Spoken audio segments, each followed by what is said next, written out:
Hello, everybody. So today we are in a place which we visit, I think, the most in Moldova at Old Orhei Natural Cultural Reserve. And today we have a guest who's going to tell us more about Numistic, I think, or about Numismatics. Yeah. about anything. What is your name? Hello, my name is Dmitriy Yanov. I'm from Odessa. So you are from Ukraine, Yeah, I'm from Ukraine. and currently you work at I work at the reservation. Yeah, nice. yeah. So I work in the fonts of the reservation. I work with the coins and other archaeological items. The coins that you found here.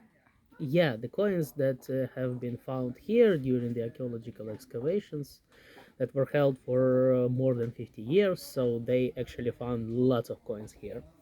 So this place is really interesting. Which is your favorite place in here from archaeological point of view, I would say? Well, Or let's from your say, point of view, it doesn't matter. my favorite place, as a museum employee, for my entire life I worked in the museums.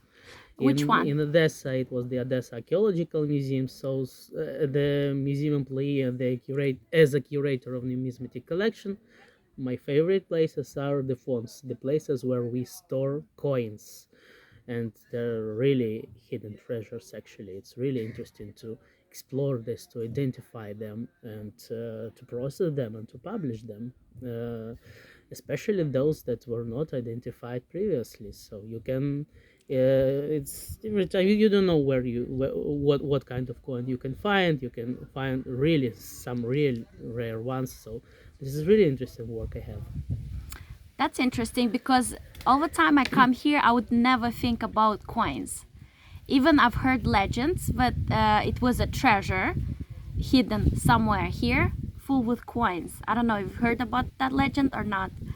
First of all, every place has a legend about coins. Like every place, like every village had this local legend about a kind of a treasure hidden in the local river or someone. But this place, actually, this place we are in, actually is full of hidden treasures, and we actually discovered a large hoard, not of coins but of ingots. Ingots is the silver bars of 14th century, and they discovered this treasure, this kind of in 2004. Yeah, now the visitors can see this treasure in the National Museum of History of Moldova.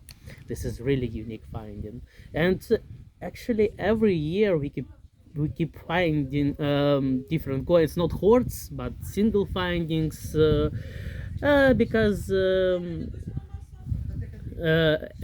in the times of golden hoard, the mint, the place that produced coins, existed here. So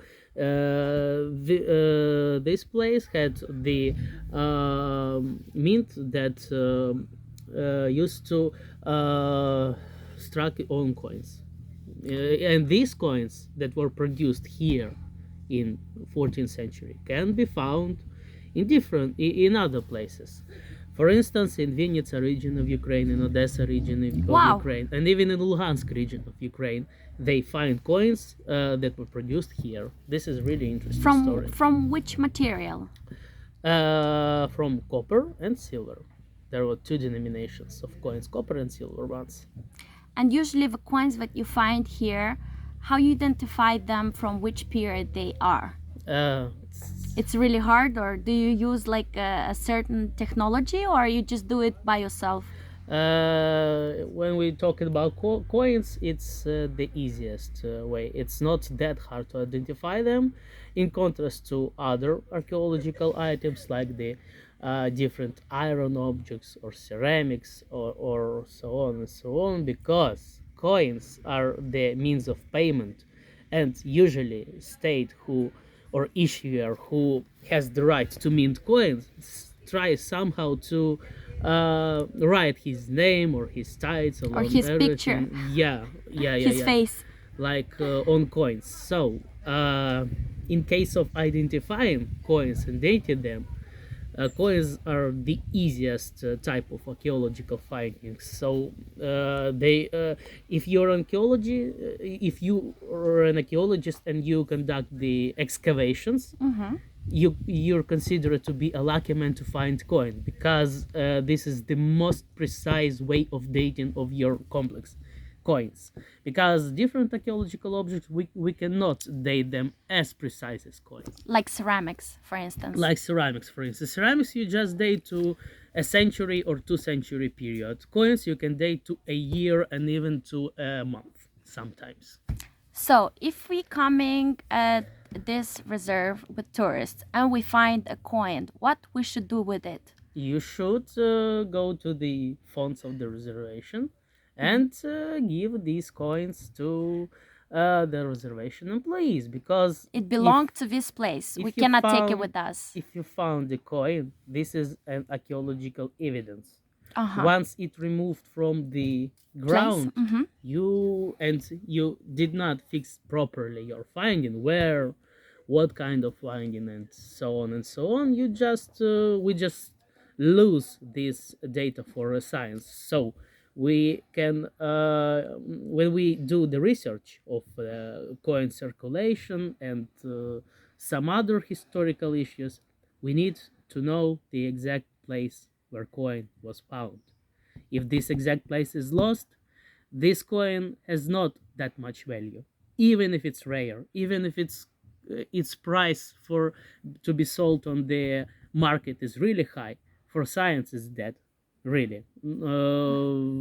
We really need to, the value of each historical finding, it's is in the way if you properly record this finding. So every archaeological finding is the source of information, and you have to keep this information to do the research.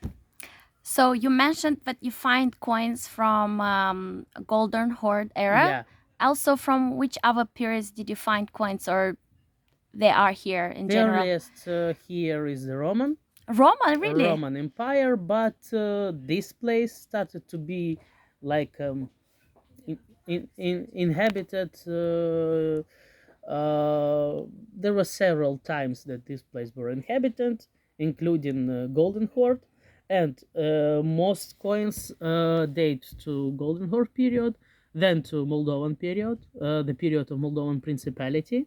Medieval time. Medieval time, yeah. And after 1540s, they removed the city of Orhei from here to the other place where modern Orhei, where the city of Orhei situated. now is. Yeah. And only some agricultural settlements was here, but still people who lived here. This area was inhabited for the most period of history. It was inhabited, including the until 20th century. Yeah, and we still have some coin findings from later periods, like coins of the Ottoman Empire, from German different lands, from Poland, from Pre-Baltic regions, and so on and so on. So the geography of coin finding is really huge. So one of the most interesting probably are coins from this Mamluk state from Syria. It's kind of really remote, but they somehow got here. So to finish our recording, where we can find articles or pictures that you post about this subject? Do you post on Facebook, or you have a website, or? Well, there's a lot of publications in scientific journals. For instance, there is a site called academia.edu where you can find different articles about these coins. Most of these findings has not been published yet, but you actually can come and see here, like in person. We have a small exposition of coins At the museum? at our museum, but the largest part are stored at the National Museum of History of Moldova, In even the Chisinau. fort in Chisinau. So it's would be more interesting if you would see these coins in person. So visit the museums, donate coins, and be interested in history. Thank you very much. Yeah, thanks.